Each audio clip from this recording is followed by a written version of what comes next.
Good evening, and thank you for joining us tonight. I'm Leila Logizico. I'm the president of the City Club of New York. The City Club of New York is thrilled to welcome you to this evening's webinar. We're here tonight to focus on one of the most pressing domestic policies of our time, housing. Housing is an issue that affects every country, every city, every community. President Biden, in his State of the Union address, mentioned a comprehensive housing plan. He stated, "We've cut red tape so that builders can get federal financing, which is already helping build a record 1.7 million new housing units nationwide." The field is flooded with claims that increasing housing supply will unquestionably solve the housing crisis. But is it unquestionable?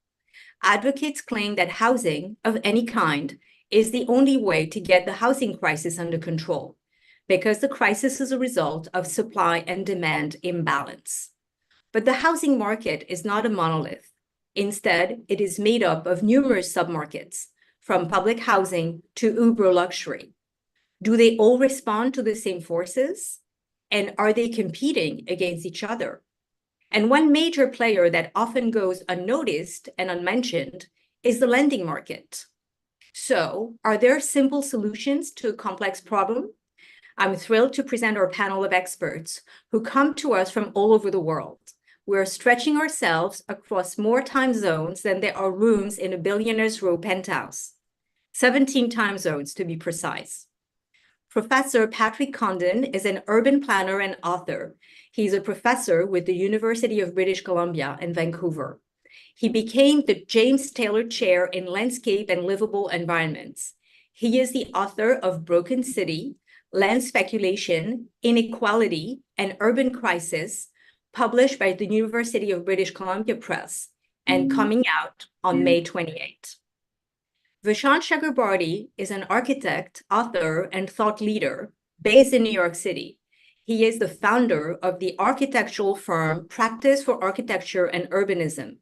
He is the author of The Architecture of Urbanity, published by Princeton University Press and coming out in September of this year.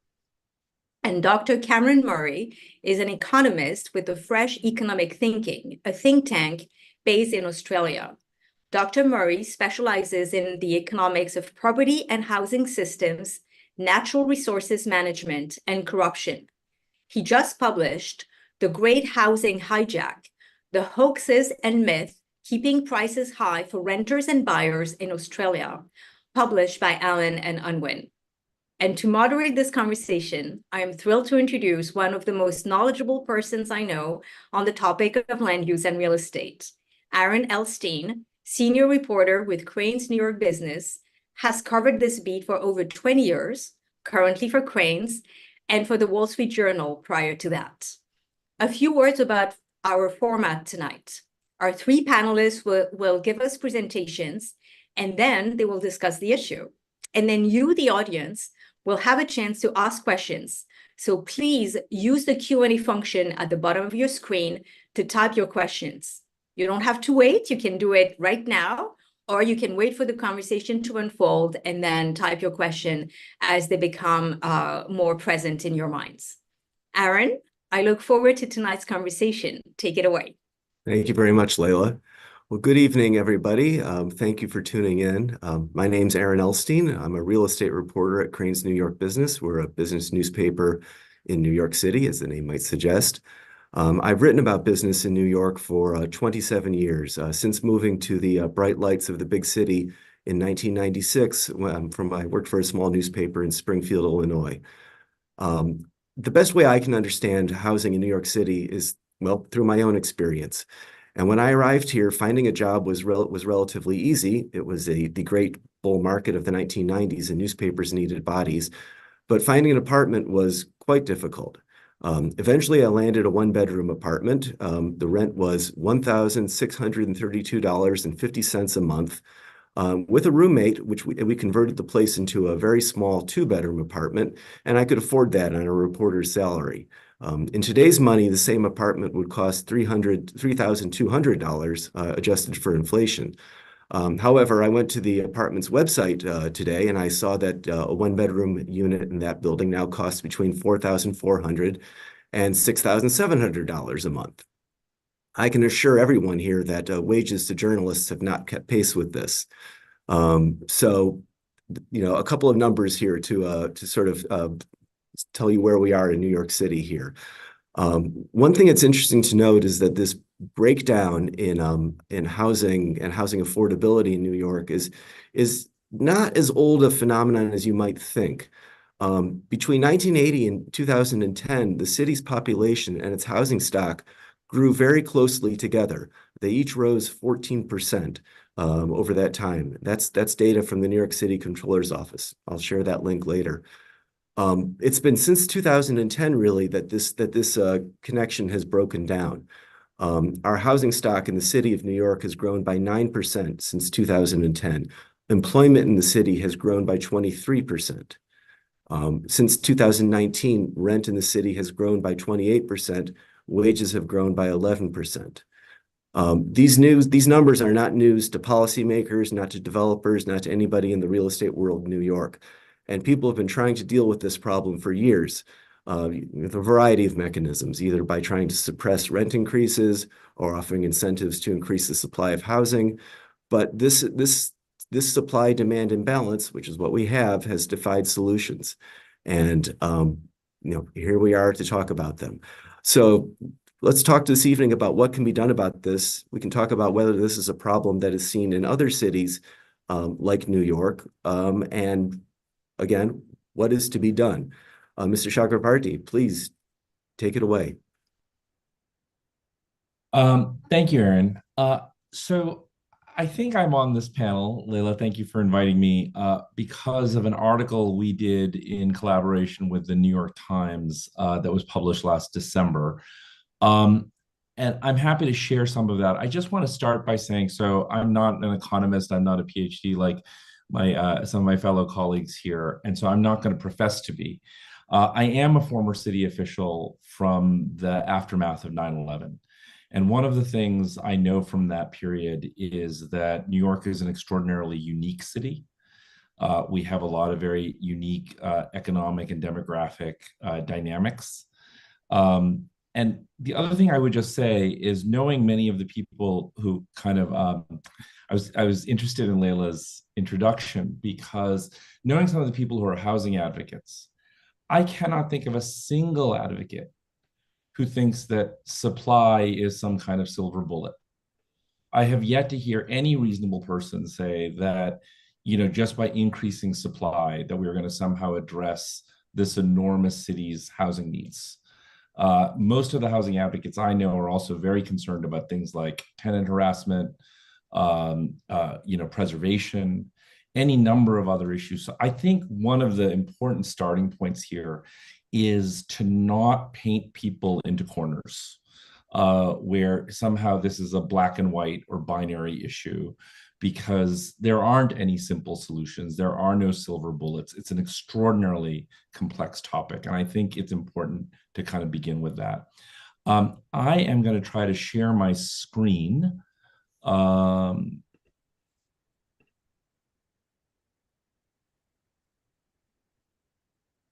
Sorry for the pause here, but hopefully, can everyone see that? We can see the screen loading. You can't see the screen? I can see it on mine. Not on mine. Huh, how strange.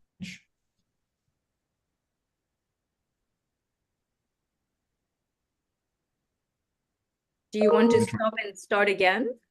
Let me try one last thing. How's that? Yes. Sorry about that. Okay, so this is the hard copy version for those of you who are still old enough to read the hard copy. This came out in early January. There were two articles, ours as well as one from a member of the New York Times editorial board, Binya Applebaum, who did write a very, very supply side article. Ours was a bit different. We talked about the fact we were given this open-ended question about supply in New York, and where supply might go, because obviously our city is a big congested city and a lot of people feel like, well, there's no room. We beg to differ. And so we asked a sort of different question. We said, how can we meet our housing needs without changing the character of our neighborhoods? And that was a really critical thing. So we weren't going into landmark districts. We weren't going into NYCHA housing sites. We were trying to keep new housing within the scale of the city, and also within the constraints that I think are very important in terms of climate and transportation orientation. So we only selected sites that were within a half a mile of mass transit. We did not use any sites that were in the vulnerable flood zone. So we were actually very conservative about that. Even though you can build in flood zones, we did not suggest building in any flood zones. And we found over 10,000 sites, over 1,700 acres of developable land. That's twice the size of Central Park using that criteria. And we used 3 types of housing that have different economics associated with them. Low-rise, kind of 3-story housing that is actually quite gentle in its density, but still transit-oriented. Mid-block, what's known as block and plank. And I should say we design a lot of affordable housing in our office.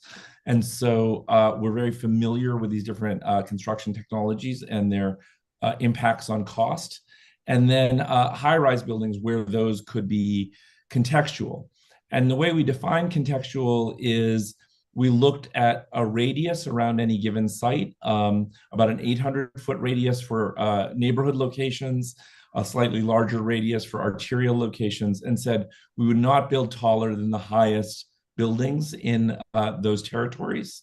And so we have a couple of before and afters. This is in the Bronx in a transit-oriented site, single-family neighborhood, where we said you could tuck in a 6-unit apartment building that's about the height of the ridge beam of the house that's 2 houses down. In Brooklyn, all of our sites, by the way, we never ever suggested tearing down any existing housing. This is a 1-story grocery store that would get replaced by a grocery store and 58 units of housing. Again, quite gentle density, pegged to the scale of the nearby apartment buildings. And then in Queens, a very transit-rich site where obviously the scale, the contextual scale is much taller, a 250-unit building. And then finally, we did look at some office to residential conversions and did not actually get where we looked at like converting workspace. This is a very expensive undertaking and didn't yield a lot of units from office to residential conversion. The bottom line is we found across those 10,000 sites, the capacity to build 520,000 homes for New Yorkers, about homes for about 1.3 million New Yorkers. Again, near transit, out of the flood zones, without disturbing landmark districts, all within neighborhood scale and neighborhood character. I'd like to stress again, we never suggested that this was somehow a silver bullet to New York's housing crisis. We were simply trying to go through the thought experiment of saying, if we wanted to build more housing, could we do it in a way that was in keeping with the scale of New York City? The last thing I just want to say is we actually got tremendously positive response on this article from many community groups. The most negative response we got was from the real estate industry, who actually was not terribly interested in building more contextual buildings and these mid-rise buildings. So again, a nuanced kind of complex response to a nuanced and complex problem. So I'll stop there and hopefully we can discuss it further. Thanks. Bishan, I have a question for you right off the bat here. What was the real estate industry's difficulty with this? I mean, you're suggesting ways for them to build more. That should be everything they want. I think it has to do, Aaron, with the fact that there's not just one monolithic real estate industry in the city. There are very good builders who are more community scale builders, and they are not that well represented.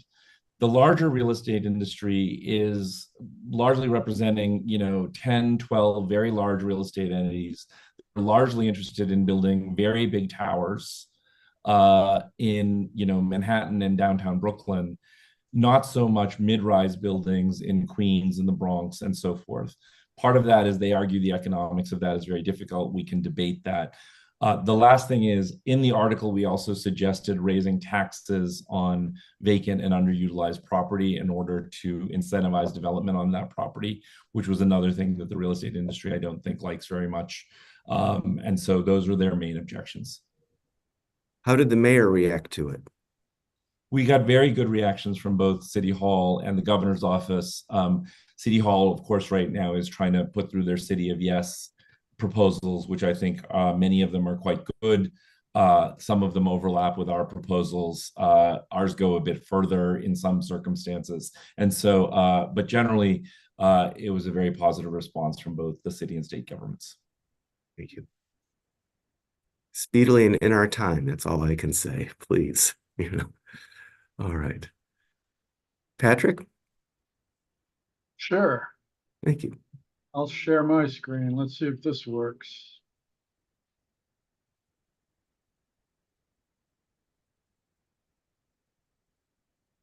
I trust you're seeing that. Yes, we are. Yeah, who am I? I've been in Vancouver for 30 odd years, and my specialty is sustainable urban design. I've had the pleasure of participating in a lot of the conversations that have led to basically a doubling of the population of our region, not just in Vancouver itself.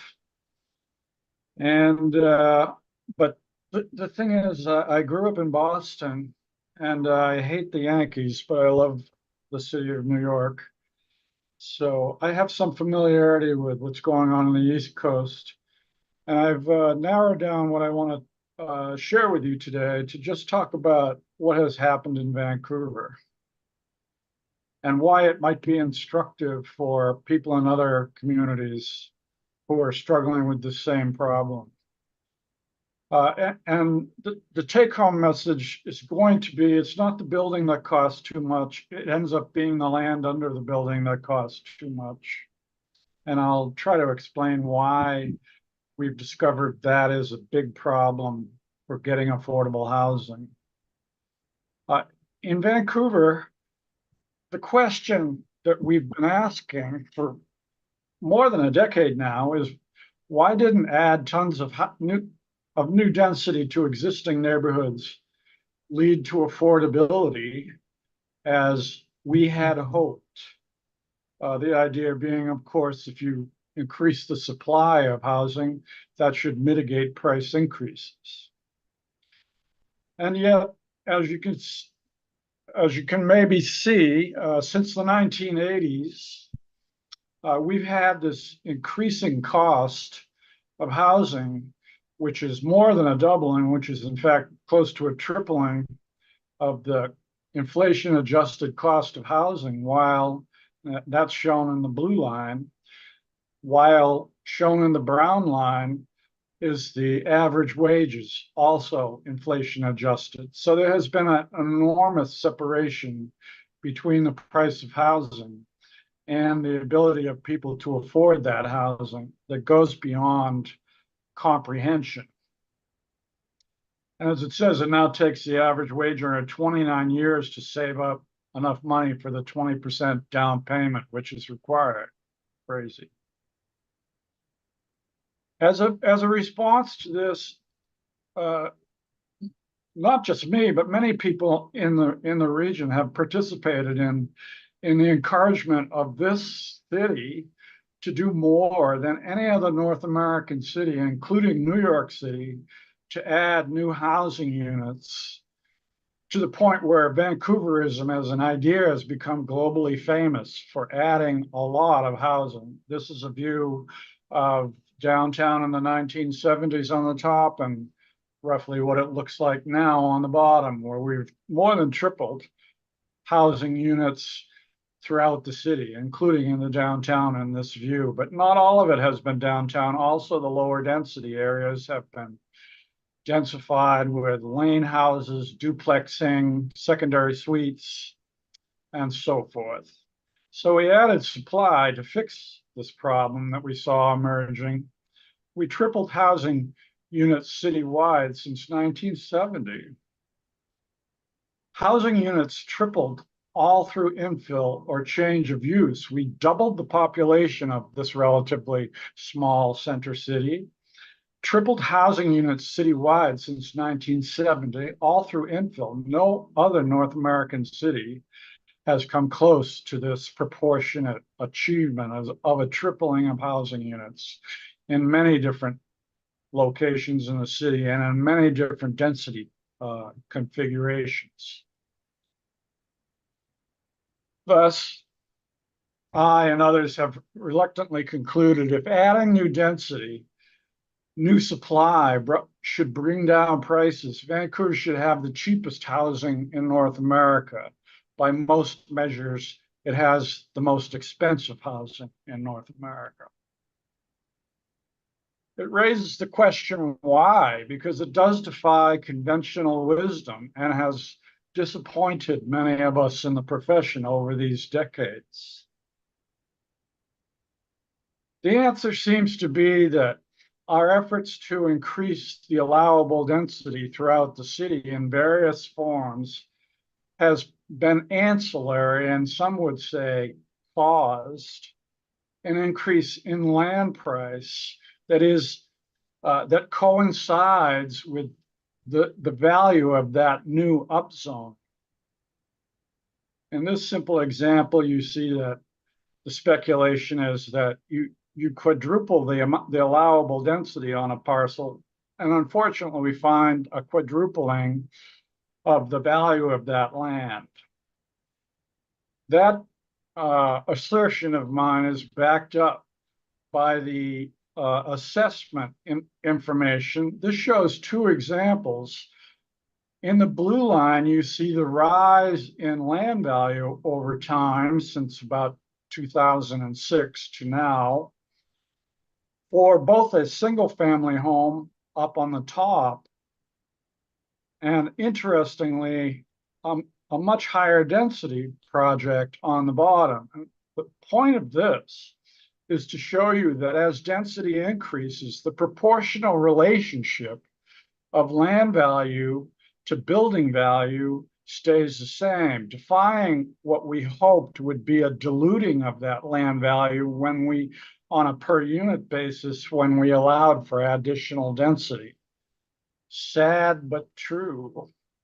Land value in Vancouver and largely throughout the English-speaking world,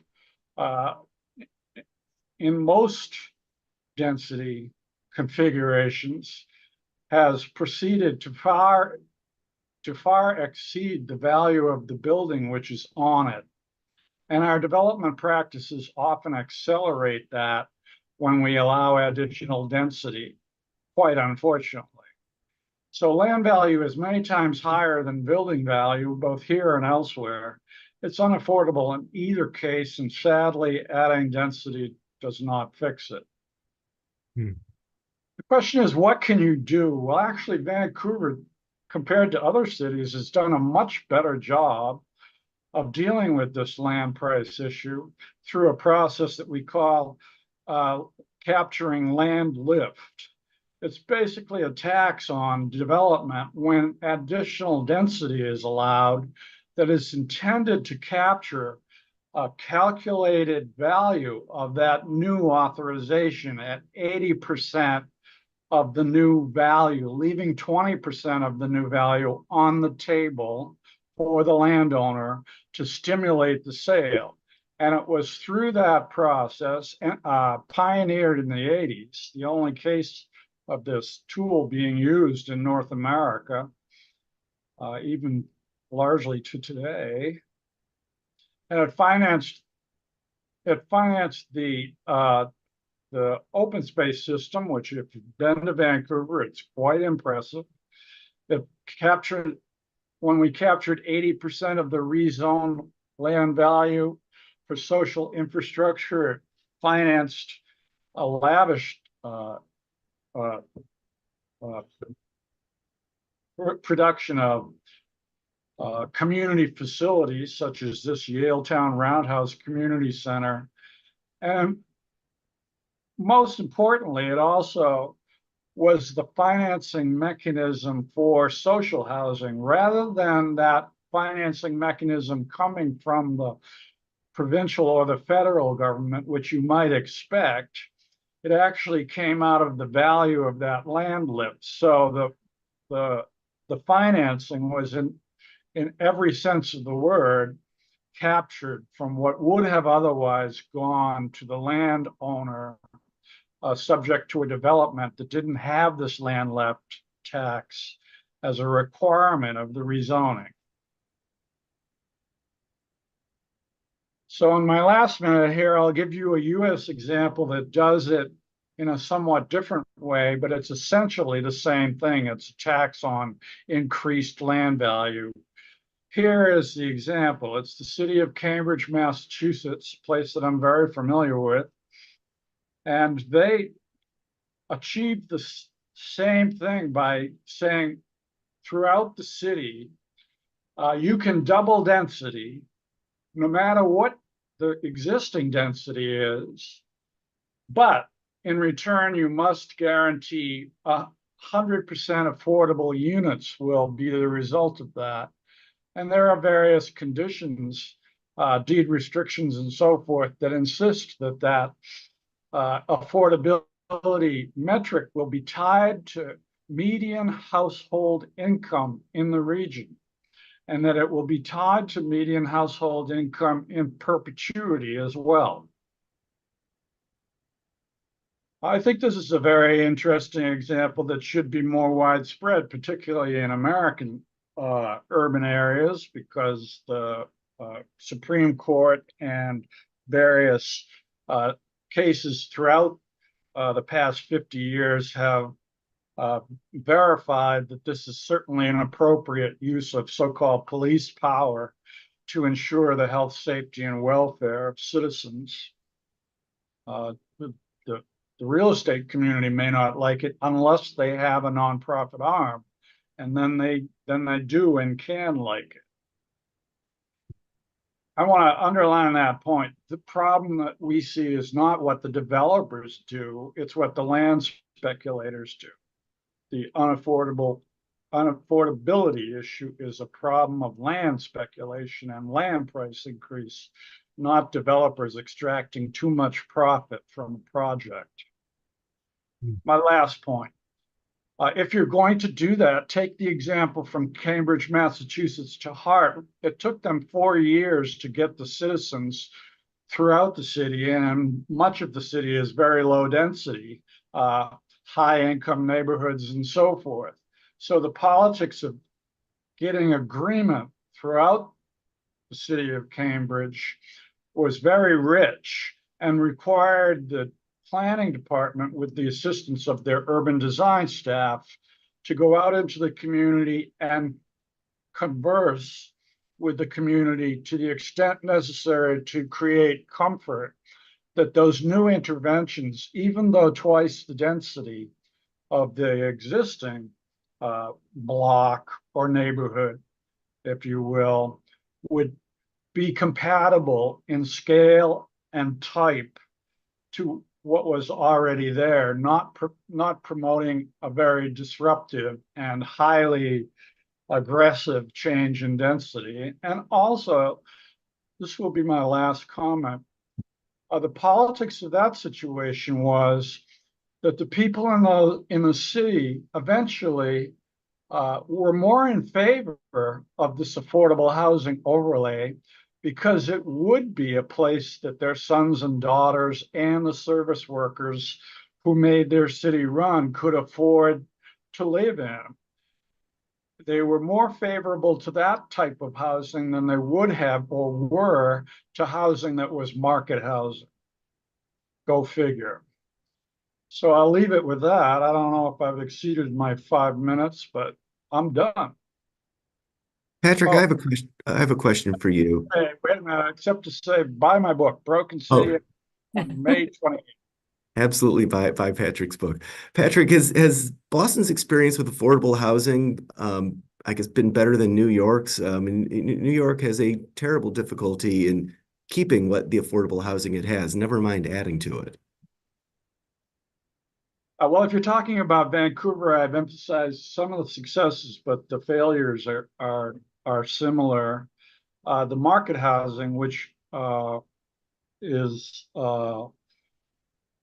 essentially in two categories. If you're speaking only to rental, there's some relatively affordable, but it's still the highest priced rental in all of Canada for a major metropolitan city. We have 15% of our housing is already in non-market housing. The bulk of that is in the form of co-op housing, which in North American terms is a relatively high proportion. What we have here is the same level of argument that is occurring that you referenced in New York, the supposition that bringing in a lot of new market high-rise rental will in time reduce prices, but the countervailing research information is that for various reasons, when that stock is attracted into usually neighborhoods that already have a high percentage of rental housing, the rental housing that is replaced tends to be lost, and the rental housing that comes in the new market form tends to be beyond the reach of average wage earners. So there's a conundrum there that our regional attempt to add rental housing in ways that, of course, I favor from the point of view of transportation and diversity of house types, which I've written books about in the past, has unfortunately coordinated with a dramatic increase in the difference between average rents and the rents in these new units that can be as much as 100% more. You know, that's sobering. I was a believer that increasing the supply would help deal with the demand problem, but I'm starting to wonder about that. Cameron, you've been waiting a little while from Brisbane. Please. Thanks very much, Aaron, and thanks for inviting me. It's great to be here. So I'm I think, economist on the panel, and I'm also from Australia, so I can bring a bit of a different perspective to the other panelists. So perhaps while people are listening, they can go to fresheconomicthinking.com and put their email in and sign up to learn about economics and housing. But I'm going to, while you do that, I'm going to make 5 points that I don't think have been covered yet. And I think the first one, given our topic is moving beyond the dogma of supply and demand, I think as an economist, I need to push back and say, no, we need to double down, but be much more specific about what we mean with supply and demand. So that's my first point. Because in economics, supply doesn't mean how many houses there are. Absolutely not. It only means the willingness to sell something in a particular period of time. And it's a tautology that more supply pushes down price. That is the definition of how market exchange works. That's why we have housing busts when everyone tries to sell their home at once, right? So we need to be more specific about what we mean rather than use supply in an ad hoc way to mean the number of homes or this or that, when in economics, and economists, I blame you all for using this inappropriately, supply should only mean one particular thing, which is the willingness to sell an item in a particular period of time. Now, what that means is that if we take supply and demand seriously, it means there is a built-in speed limit on new housing, because building faster and selling or renting out those dwellings will push prices down. And you know what? Selling the next dwelling next year for less than what I sold this year is bad business, right? I asked a property manager of Australia's biggest build-to-rent project. So Australia's just moving into these corporate landlords that own mega projects. Most of our rental stock is owned by small investors with 1 or 2 dwellings. And they had 1,251 already complete dwellings. And I emailed them 3 years after it opened and said, how's it going? Do people like this new format? And they said, we've been on a staged release strategy so as not to flood the rental market. Soon we will release stage 4. They left 600 or 800 dwellings vacant for 3 years, brand new, because they didn't want to undermine the market price by oversupplying. And when I say supply, I mean willingness to sell in a particular period. So I think we need to take that seriously. Planners don't choose how many homes to build, only property owners do. You can regulate density, right? But property owners choose how many projects to build each year of any density, which is not regulated, all right? That responds to market conditions. So I think we need to be much more specific about what we mean by supply and demand. And we've got this weird idea that, you know, New York City can solve its price level by building more homes, ignoring the fact that people are still moving there and paying $4,000 to rent your old apartment, Aaron. Well, I mean, if people are willing to move there and pay $4,000 for the apartment and you build more apartments, aren't more people going to move there and pay $4,000? Like, and if it's too expensive, why aren't they leaving? Right? We've got this spatial equilibrium dimension where cities think, oh, we can make the housing cheaper, but people are free to leave if the housing's too expensive, and yet they choose to stay. So it's an interesting puzzle. And I don't think we should have the mindset that cities can just make their houses cheaper just by building in one city. And of course, cities don't build, right? You could, of course, flood the market with a public developer who doesn't want to be profitable and bring down prices, but you watch what other property developers will say when that happens. And in fact, that did happen historically, and there was a massive lobby during the New Deal in the 1930s to push against public housing competing with private housing. Speaking of the 1930s, let's just zoom out some more. So I want to zoom out in time and by location, okay? Because the idea that there's a shortage of homes is as old as the hills, and I think this is my second point. We get distracted by what's recently happened and ignore all of history every time the same thing happens again and again. So let me quote from a visitor to Sydney. They wrote this in their diary. They said, "The number of large houses just finished and others building is truly surprising. Nevertheless, everyone complains of the high rents and difficulty in procuring a house." Now, that wasn't Taylor Swift back in March on her global tour. That was Charles Darwin. In 1836, father of evolution, when he arrived in Sydney on the HMS Beagle, population of Australia, 20,000, right? No, population of New South Wales, so part of Australia, it was 20,000. And he said, what's going on? There's a housing crisis. Where's this? Why is there a shortage? There's land everywhere. He didn't even want to comment on the kangaroos or koalas because everyone was talking about housing in 1836. We had 1872. Frederick Engels wrote The Housing Question, a book about the shortage, and he wrote, "The so-called shortage, which plays such a great role in the press nowadays, does not consist in the fact that the working class generally lives in bad, overcrowded and unhealthy dwellings. The shortage is not something peculiar to the present. It is not even one of the sufferings peculiar to the modern proletariat, in contradistinction to all earlier oppressed classes." Okay, so now we're in the 1870s, same deal. And you know what's more interesting?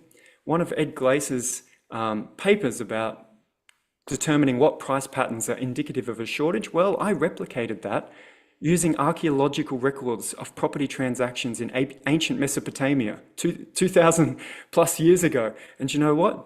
The same pricing patterns were there. So I find it really, really interesting that we've got this like, focus on local politics as a cause of high prices, when we can zoom out and see every city at every point in history had some form of this crisis. We had in Australia in 1911 housing inquiry. Australia literally was federated in 1901. So within a decade, we said, oh, we've got a housing crisis. What should we do about it? And what's really interesting is every city I go to in the world, when I was in Vancouver with Patrick, he assured me that Vancouver's the worst city for housing. Okay, when I was in New Zealand, in Wellington, they assured me they were the worst. And every time I'm in Sydney, they assure me they're the worst, right? So we've got this really narrow focus on our own cities and ignoring this bigger picture that we're part of this global system, that people move between cities, and that we've had these same arguments for hundreds of years. Which brings me to my third point. No one knows what's wrong with housing or what to do about it. We talk about as if there's a crisis and we all know what it is, but when I go on my book tour, I get the audience to put their hand up. I say, if you're a homeowner, put your hand up, okay? And 2/3 put their hand up. And I say, leave it up if you're having a housing crisis, put it down if you're not. And no one leaves their hand up. Okay, put your hand up if you're a renter. Okay, leave it up if you're having a housing crisis. And maybe there's just a handful.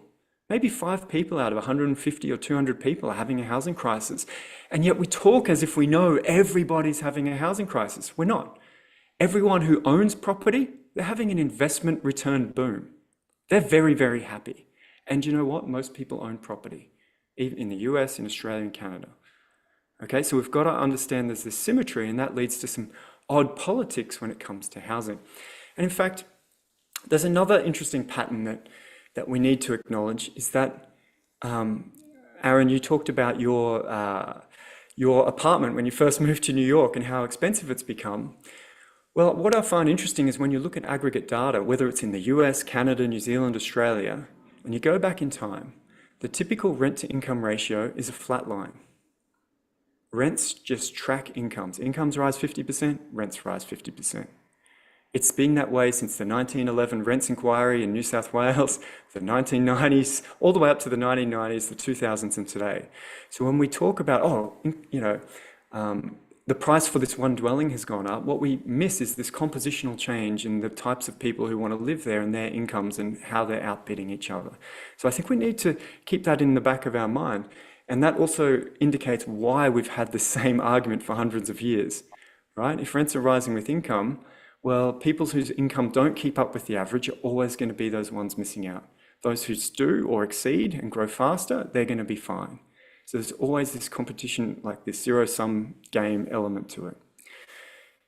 The fourth point I want to make is that globally, we've got this idea that, we should be building more houses today. We should be, as if we know what the market should do. Us, as an economist, I'm always skeptical. We know what should be done. We should be building more houses. Okay, how do you know we should be, right?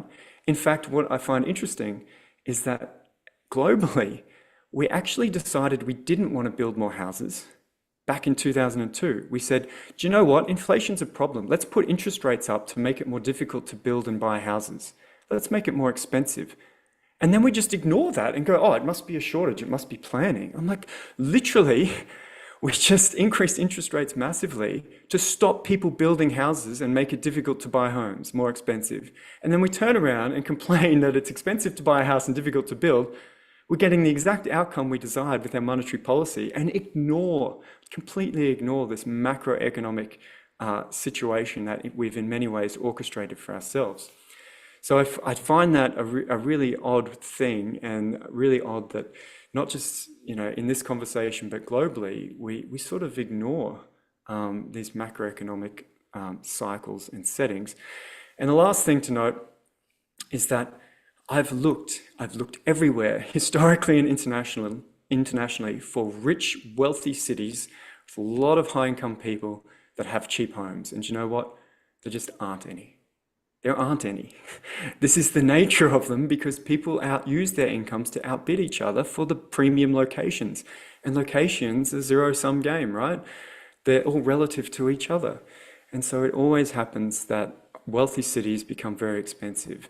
And the wealthy cities that have a good diverse range of available housing for working class people have large socialized or subsidized housing sectors.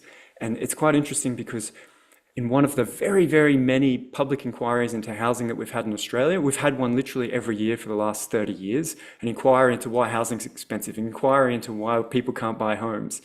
At the last one, the Deputy Governor of the Reserve Bank was asked, have you looked for examples of cities that have made housing cheap by changing planning to get more supply? And the Deputy Governor said, no, we've got our team to look at that, and there aren't any, we can't find them. The only way housing gets cheap is everyone's income collapses and we have a recession. She said, that's the only examples I can find. And so we're having this debate with no anchoring in reality, in historical examples of cities that have got housing cheap by changing planning.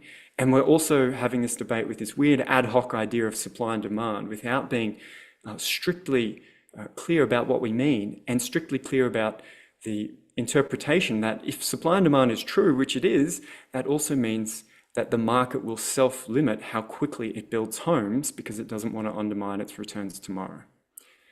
So I'm going to wrap it up there with that bit of perspective. If you're on the line, that's the book you want to buy, where you'll get these perspectives and many, many more, and lots of introduction to the economics of housing. Thanks, Aaron. Cameron, I just had a question for you about Australia. In the United States, interest rates are a good deal higher than they've been in a long, long time. And the thinking is that is discouraging people from selling homes who otherwise might. And that is affecting, the price of housing because there's less available, less inventory.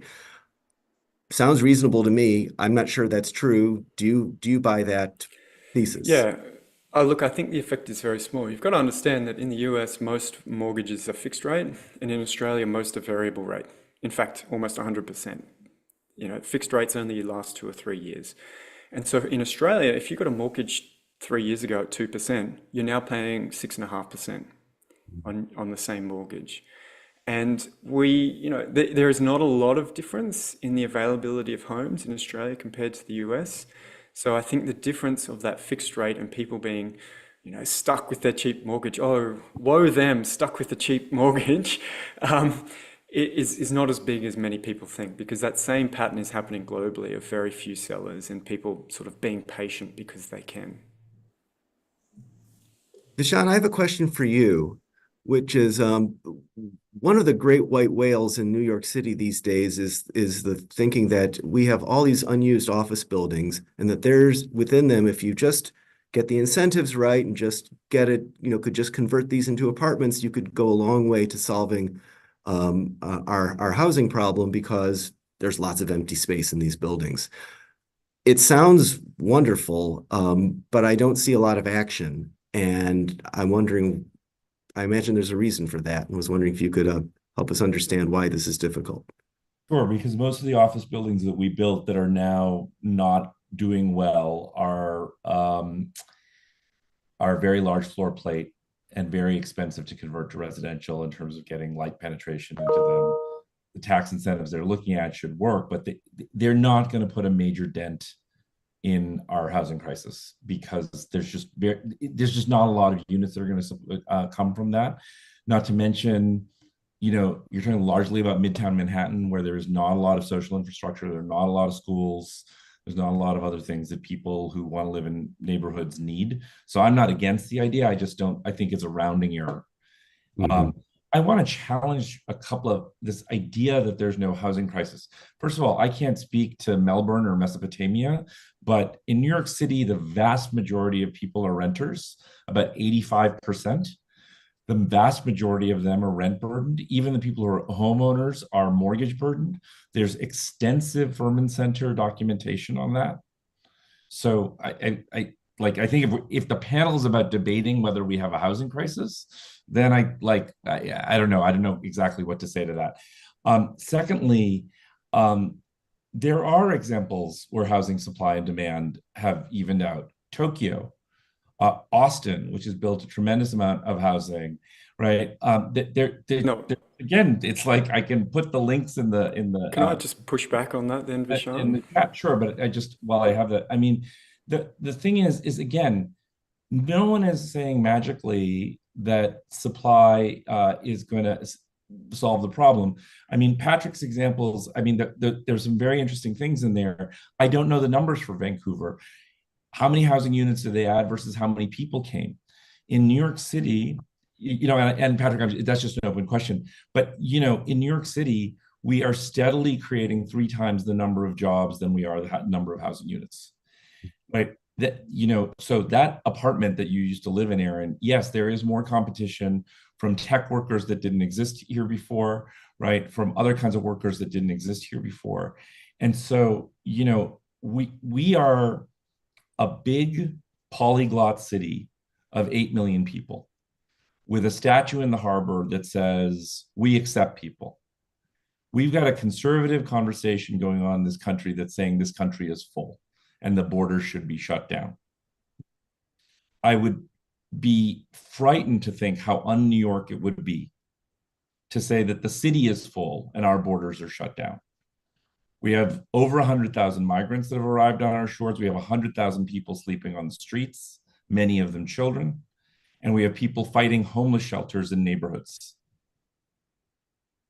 So I would like to just jump right here, Vishan. I think I love the conversation, and I'm really very grateful that we're actually able to have this conversation. But isn't it true that not all housing is built the same? Are we really going to solve the housing crisis if indeed we agree that there is a housing crisis, one luxury penthouse at a time? Leila, that's And exactly why I is showed an there article. Leila, is that's there exactly why I showed the article that had 3 different housing types, including 6-unit wood buildings in the Bronx. Calling it all luxury penthouses, I don't think is useful.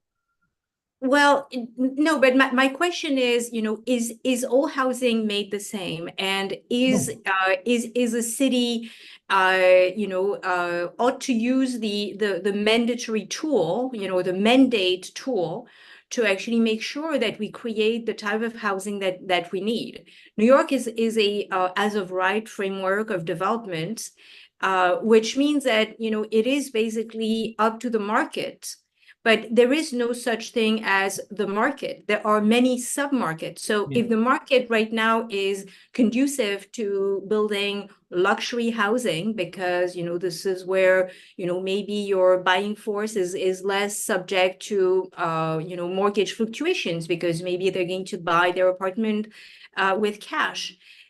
This is where the market is going to respond. So I think that that we ought to bring a little bit more nuance to what it is that we are talking about. So let's do that. I mean, so I think you're very well aware that mandatory inclusionary housing is in place for new development. And I think you're also very well aware that no, not all of the housing is the same. I mean, we're designing a 2,200 9-building complex in East New York in a largely low income, largely Black neighborhood that's 100% affordable housing from 60 to 120% of AMI. They have full community board approval because they desperately need the housing. That's a very different thing than talking about the housing on 57th Street. And so I totally agree with you. We need that nuance. But, to me, I mean, the question Patrick raised about how you tap into the land value that gets created from an upzoning is the critical question in terms of things like mandatory inclusionary. Yeah, I would love to hear Patrick's thoughts. Yeah, just very briefly, on the issue of is it like New York or not? I'm sort of with Cameron. It doesn't really matter where you are. If you're a global city and attracting global investment, Vancouver is one of those. New York is one of those, and we have been an arrival city like New York. So it doesn't seem to be.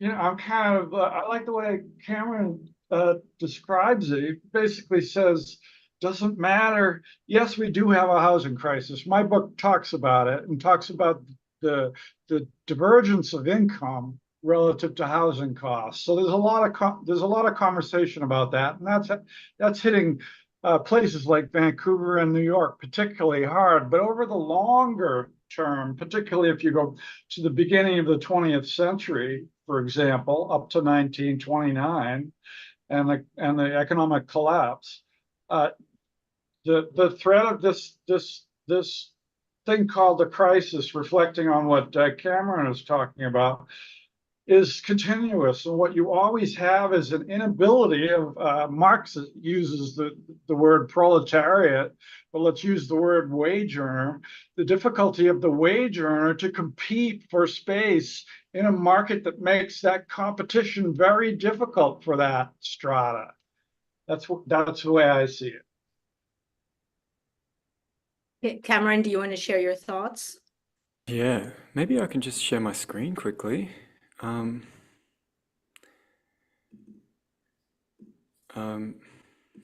you guys see my browser with some charts on it? Yes. So Vishan said before there is a crisis. And I'm not saying that rents aren't adjusting quickly. We have to also account for inflation, but here's rent to income ratio for Australian renter households. 20% in 1990, 20% in 2022. The crisis for private market renters was in the 2010s. Here we've got shelter cost to income for Canadian renters, pretty much a flat line for 20 years. We can look at the United States. we got a serious break here, but rent to after-tax income was essentially a flat line, and now it's another flat line after the series break. Let's do the UK, okay? Pretty much a flat line, and it's probably gone down, okay? I mean, Sydney real rents dropped something like 15% in 5 years, and we just forgot that that happened, and rents went up again, right? And so it's true. Here's rent to income ratio for renters from the survey of 5,000 people. There's a lot of low income, high rent to income ratio people, but there's a lot who aren't. And it's the competition between these groups of moving to bigger and better location and changing their household composition that leads to those means and medians that are essentially flat over time. So I just want to push back on that, yeah, okay, we can call it a crisis, but it's not abnormal, okay? We just really need to look frankly at the patterns through history. The other point I want to push back on is the idea that there are good cities that have solved housing with more supply. And the idea of Tokyo, the city that had the largest housing bubble in the 20th century and has had a massive economic recession for 30 years and has extremely, extremely low wages and the smallest dwellings, right, of all comparable global cities, I think is a terrible, terrible example. For example, in Australia, we could have 3 times as many people and not build a single extra dwelling and have more housing space per person than Tokyo, right? I think if we had Tokyo's housing outcomes in New York or any other city, people would hate it much, much more than what they hate about the current outcomes, right? Because we'd only have 30 square meters each, right? We'd have incomes that are a tiny fraction of those in New York City and really poor economic prospects. So I think that's a bad example. And Austin, I think, was the other one, right? If I pick any time in the last 30 or 40 years, the prices in Austin have risen faster than New York. If I go from 1990, go from 2000, go from 2010, go from 2020. So if it's true that they solved housing with more supply, then New York has done an even better job because their prices haven't been rising as fast for decades. So I just think, if we take a reasonable length of time, because, the argument is supply takes a long time, and really just look frankly at the data and the incomes of different places in context, we'll see that, yeah, there really isn't this utopia place that we can point to and say, here's a rich city with cheap houses, let's do what they did. If I The might only one add, I can think of is Vienna. I I'm just not want sure how global to city that add- is. I just wanted to add, Yeah, well, it also has a large social housing sector, low population growth, and a pretty stable economy. I mean, Right. I'm sure people in Vienna are having the exact same Zoom meeting. I reckon we could dial into one where they're all complaining and saying, we need more social housing. Look at all the private renters getting squeezed out of Vienna. Right. I've got a question here from an audience member here. A lot of the people in the audience are from New York City. Here's an interesting one. One of the things that New York State is trying to do, they've created some new incentives for developers here. It says here, New York State has approved a 35-year tax abatement for luxury condominiums. There's that phrase. At a value of over $1 million in exchange for creating, quote, affordable units. What are your thoughts? I have some thoughts about this, but I was wondering if the others would like to take a crack at this first. A 35-year tax abatement, please, Patrick. yeah, well, the way it's stated, it sounds terrible, but I want to emphasize the point that that's basically requiring social benefit ends up being a land value tax because the cost of putting the building on top of that land stays pretty much the same with or without that unit in it. So if the municipality is demanding affordability, that'll change the way the project pencils out, and the land price residual will necessarily have to adjust to that.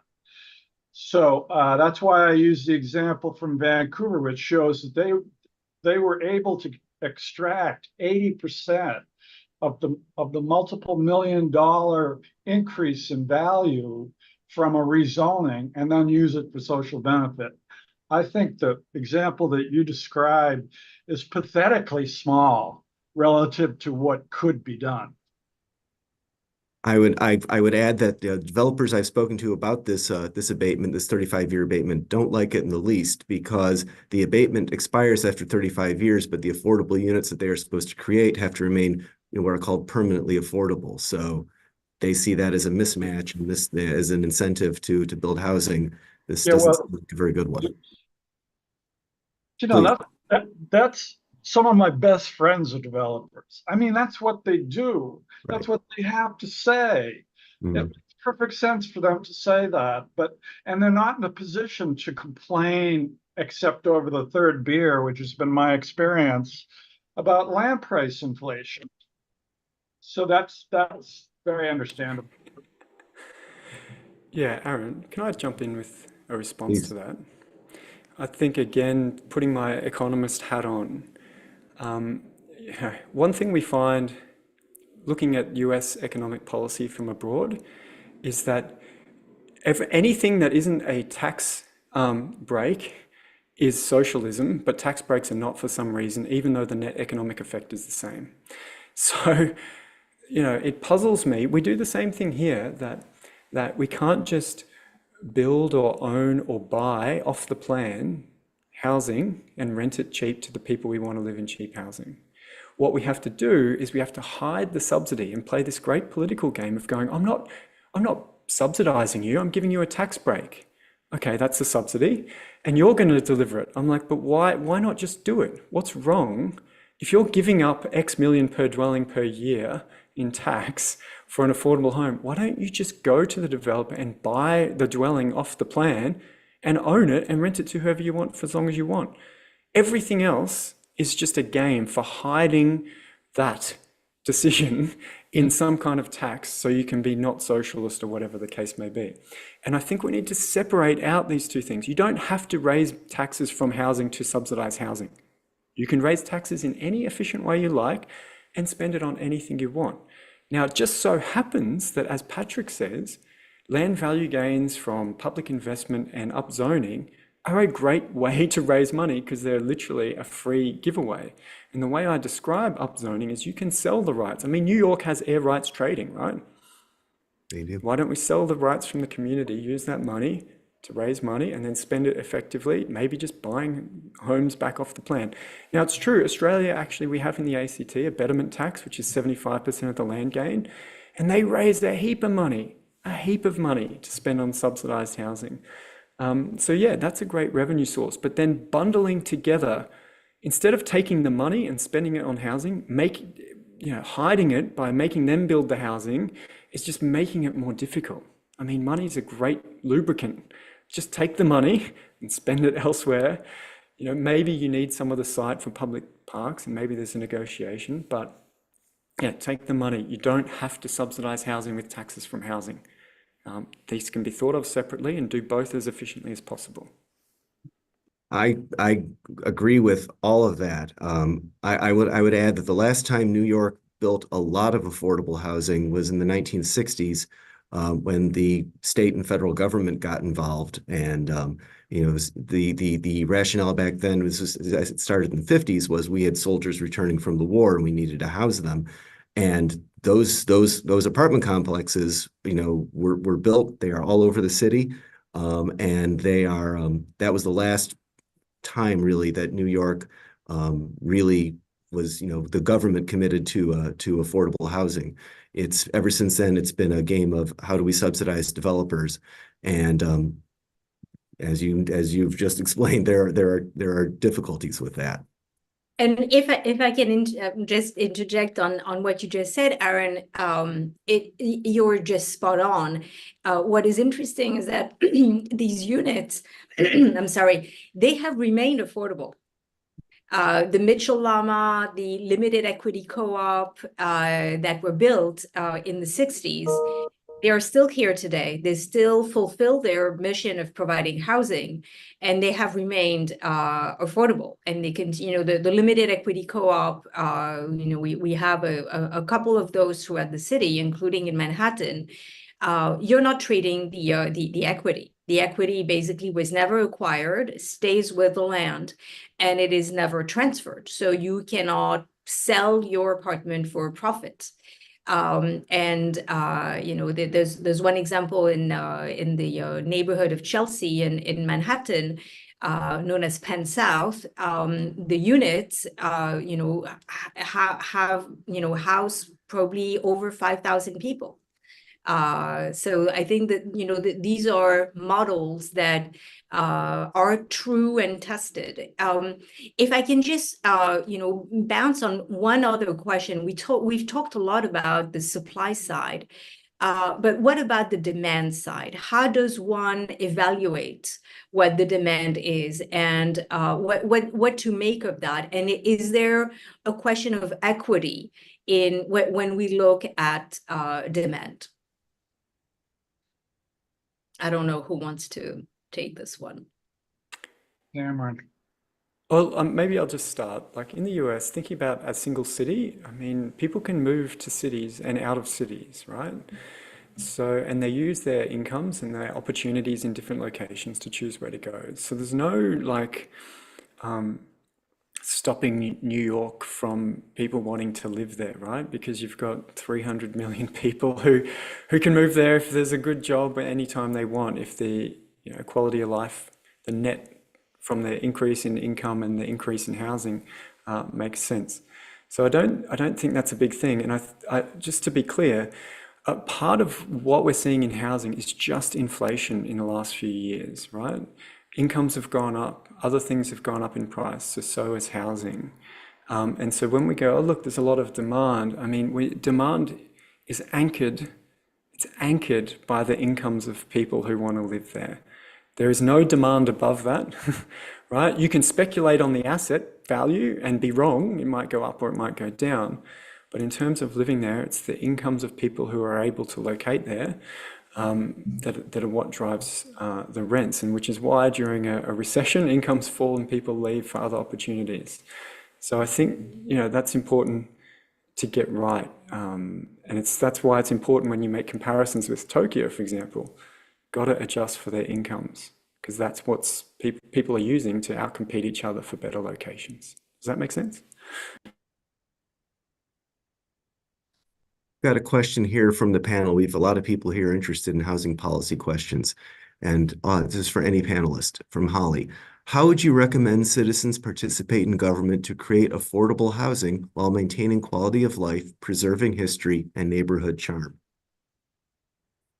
Well, I'll a brief answer. That's precisely why I use the Cambridge example and foreground that. Even though my time was limited, it's very important that the example of working with communities, dialectically, if you will, cohabiting with communities and policymakers around a more insightful solution that recognizes the financial envelope that they are in, and drives the conversation based on who do you want to house.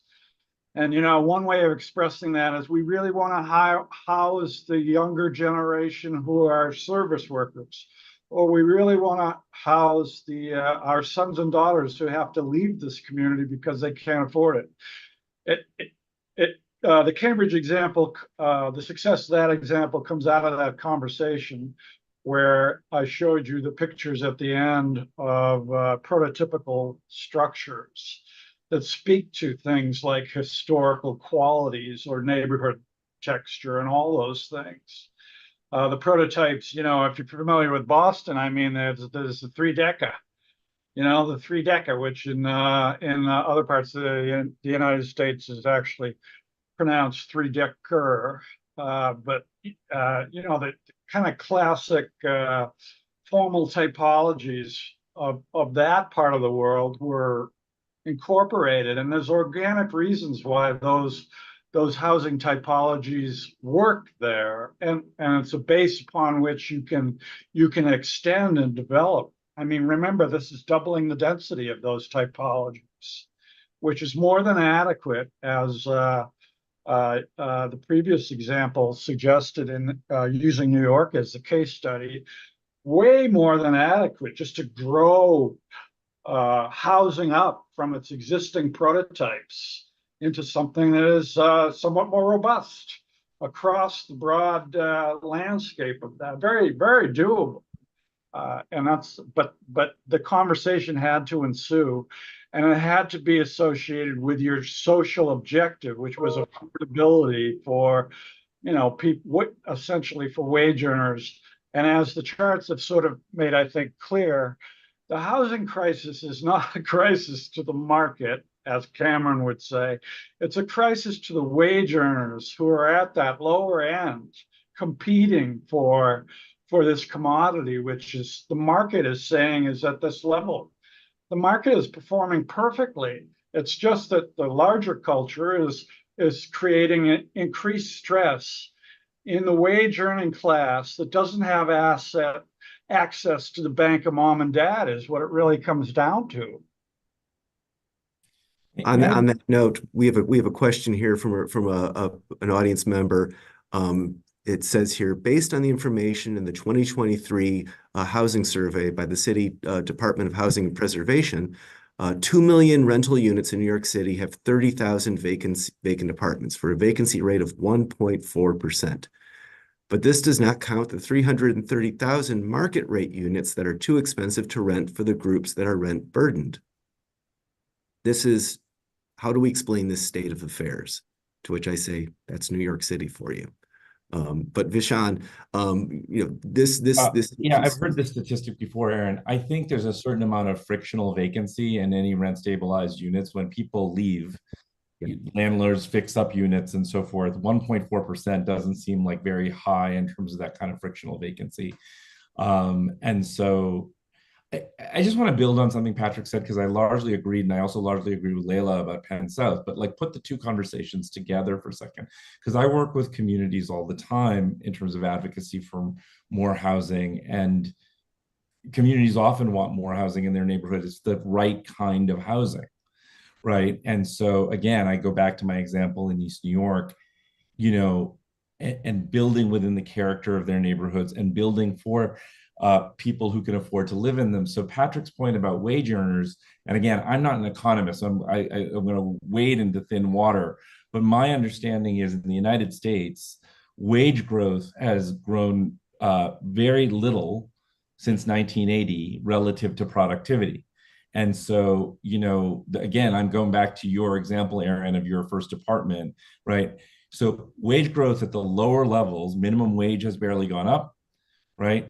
And, I think one of the big issues we have is that, we talk about very high wage earners, software, real estate, those kinds of industries, Wall Street, and then you have people in fast food restaurants. We also have a bunch of people in the workforce, teachers, nurses, firefighters, who can't afford to live in New York City on their salaries, right? And I think we have what is basically a broken housing market. If someone who is a senior teacher can't afford to live in New York without some form of housing subsidy, housing subsidies they're scarce. We should be using them primarily for low-income people. But the problem is the market isn't giving middle-income people, the ability to live here. And that is where I think I go back to my article, opening up more housing in low, mid-rise areas, a lot of the things they're trying to do with City of Yes in terms of accessory dwelling units, right? This incremental idea, I think city planning calls it a little bit of housing everywhere, right? Has a lot of strength to it, because otherwise you're always caught in this binary of either no housing or what Leila keeps referring to as luxury penthouses. And I think the debate right now is in a very different place, which is how you create more housing for people of modest means across the city in hopefully a more modest scale than a lot of what we've seen. Towers can go in some places in Midtown Manhattan. That's a different issue, right?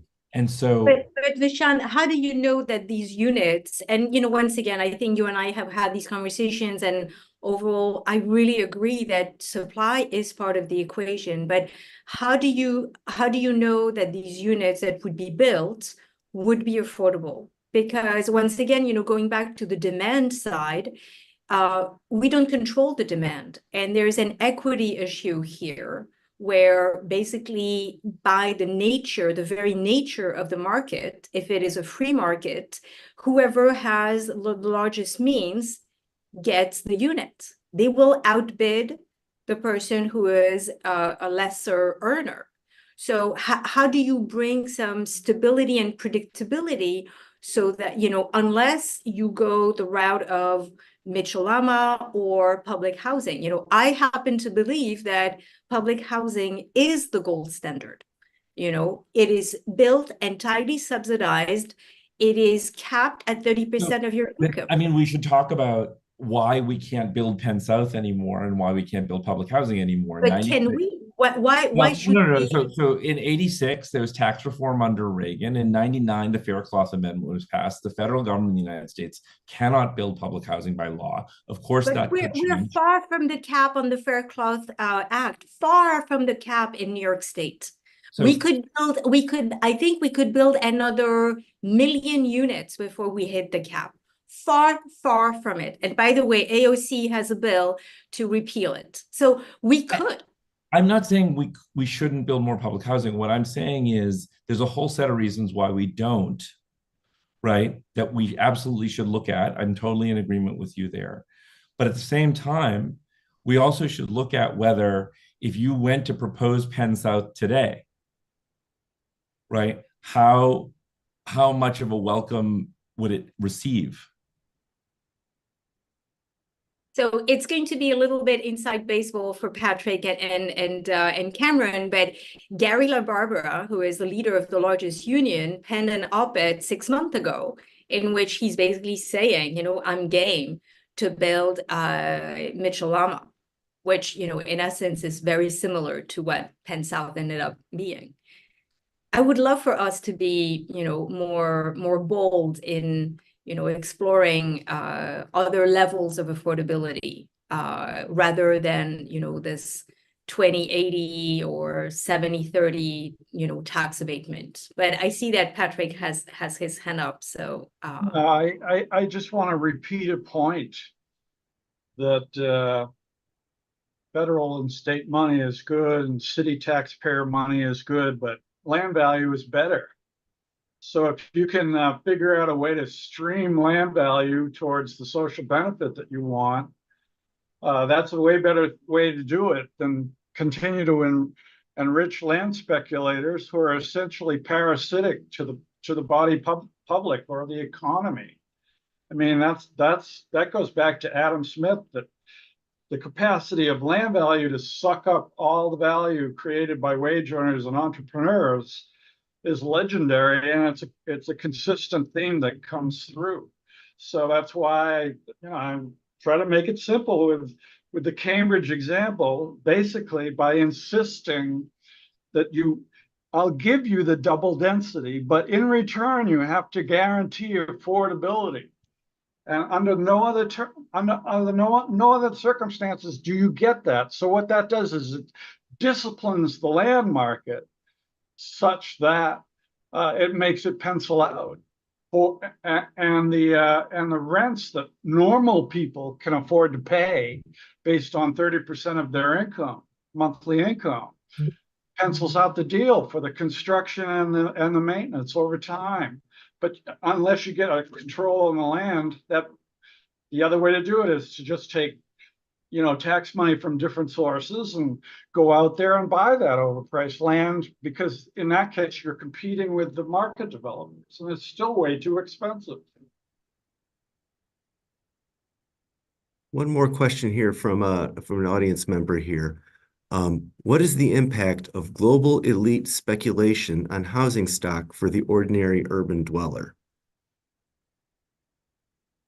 Can I just kick off that? Please. I don't have a lot to say because,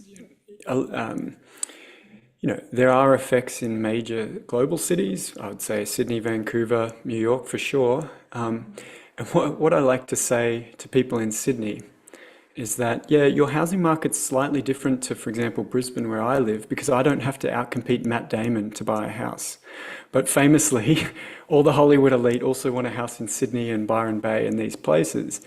Of course, they're not really competing with, your generic house, right? They're in the sort of trophy home, which might be a completely sort of separate market and detached from the local market. But there is definitely this connection, and I'll get back to that spatial equilibrium idea that, wealthy people can live in any city around the world they want, and when they congregate somewhere, the values are going to go up in that city regardless of what you do to supply.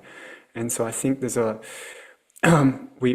we don't acknowledge enough that some of these cities are part of a global housing market, not just a local housing market. And so when there's competition for premium locations there, it's a lot of people competing with a lot of high incomes. Can I just quickly add to that, because I don't disagree with anything Patrick said or Cameron said. It's just, I think a lot of people conflate speculation on wealthy apartments on 57th Street with gentrification going on in Crown Heights and Bed-Stuy, and I think they have nothing to do with each other. And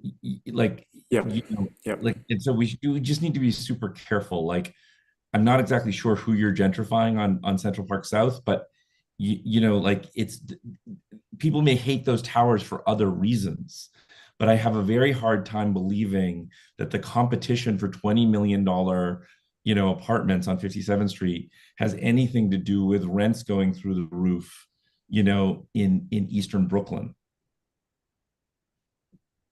One question I have for the panel, especially you economists out there, is, one thing that's been characterizing housing for the last 20 years is that interest rates were very low almost everywhere for a very long time.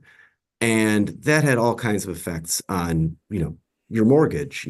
People refinance their mortgages multiple times, and the value of housing soared. That dynamic isn't here now, and for all we know, may not be back for quite some time. I wonder if we were to have this conversation in 2 or 3 years, we might be talking about the damage done to housing by interest rates remaining wherever they are for the next period. Yeah, I'll jump in there, Aaron, and I think you're spot on. As I said in my opening remarks, we've tried to make housing expensive to buy and develop right now with high interest rates or higher interest rates. And you're also right that the last 30 years have seen a structural decline in interest rates since the 1980s, with a couple of cycles in between, which of course justifies higher asset prices. So I do want to caution everyone on the call that price to income ratios are not very good measures of affordability when interest rates have changed so much and declined over time. Because of course, we can definitely reduce price to income ratio by putting interest rates up even further and orchestrating a market crash. We're not quite there yet, and I think you're right. A couple more years of these interest rates might change because, renting money is now a lot more expensive than renting a house, whereas go back 2 years and renting money was cheaper than renting a house. So everyone piled in. In fact, in Australia, we had record first home buying in 2021 because renting money became so cheap, and we had essentially 4 years of first home buying in 2 years. But that has reversed. And so we are at an unusual time in the cycle. And I think the other thing to keep in mind, this unusual time is also repeats historically. At the end of the 1880s land boom in Victoria, there was a period interest rates had fallen to 2%. You could get a 2% mortgage, and then they rapidly increased to 6%, and everyone thought the boom was over. And then there was another part of a boom at these abnormally high interest rates, and everyone was like, what's going on? And of course, there was the inevitable crash at the end of that decade. So yes, history repeats. Yes, we're at a strange point in the cycle, and I think we always need to keep that in mind, because it's not the sort of day-to-day nuances of planning in different cities that are driving these huge trends that are happening everywhere. Patrick, I've got a question for you from an audience member. He asks, would housing prices in Vancouver gone down if developers had not been required to pay an 80% tax? No, I don't think so. And the evidence is that they would not have gone down. Uh, it would take me a long time to go into that data, but trust me on that that's not what happened. What happened was land that would have otherwise sold to the developer for 10 million sold to the developer for 2 million. And then at the end of the development deal, after people bought the condos, the agreed to 80% land lift went to the city to pay for all the goodies that they had been busy building all during that 3-year construction period. So no. And I think in general, just to follow up on that, the secret sauce, as probably Adam Smith through Henry George to Stieglitz, the secret sauce is to recognize that there's three factors of production. There's land and capital and wage earners, basically, and the one that is non-productive in that scheme is land. And unfortunately, land has an infinite capacity to take unto itself that capital, which is almost magically created by the participation of wage earners and entrepreneurs, until the point of collapse, which is what Cameron alludes to in the cycle. There is this cycle, but I'm describing that same cycle in a different way. So the conundrum is solved by policymakers if they recognize this issue of land and do the appropriate things to make sure that land value gets streamed to social benefit. And nobody's the loser, because the land sells for more than it would have. You know, the market is supporting that. It's just a matter of who gets the benefit. It's either the society or the person who's speculating on the land. It's getting late, except in Australia where it's still pretty early. So I just have one more question, and it's for Vishaan, which was your article in the New York Times, the one that talked about how New York City has the space now to build, quite a bit of housing. I thought was the most hopeful thing I'd seen on the subject in a long time. And it's always struck me that everybody agrees and has agreed for a long time that New York needs more housing, but nobody wants it built next to them.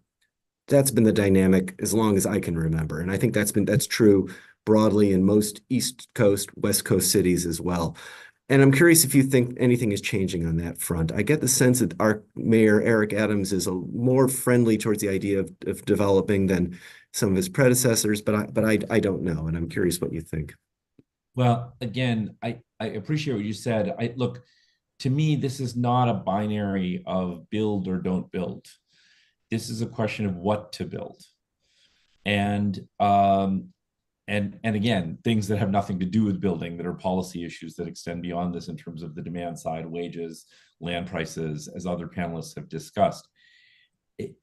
What I discovered in the process of doing that article and doing those visualizations is that communities were actually quite open to the housing that was suggested in that article. The preservation community was quite open to the housing that was suggested in that article. And I think the reason is it had a certain nuance to it. Patrick had a slide that said design matters. I think design does matter. Because I think people are tired of these lobotomized blue glass towers that we seem to be the only thing that we produce in our cities today. And there is another option. To me, the question is who's going to build it. Leila's, and then who can afford to live there. Leila has brought up this thing about bringing public housing back, bringing back some of the union housing and so forth. That is a direction.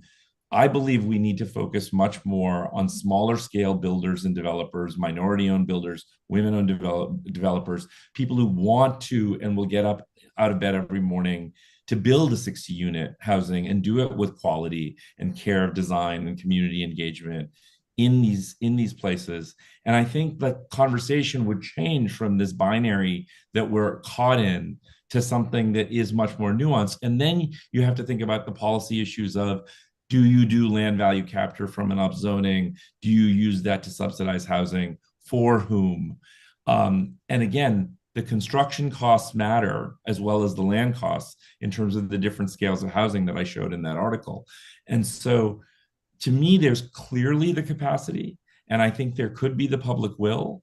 It's just a question of getting out of this kind of 2019 box of we're either building no housing or 70-story towers in your neighborhood that no one asked you about and no one really wants. And I think that is where we need to head as a city.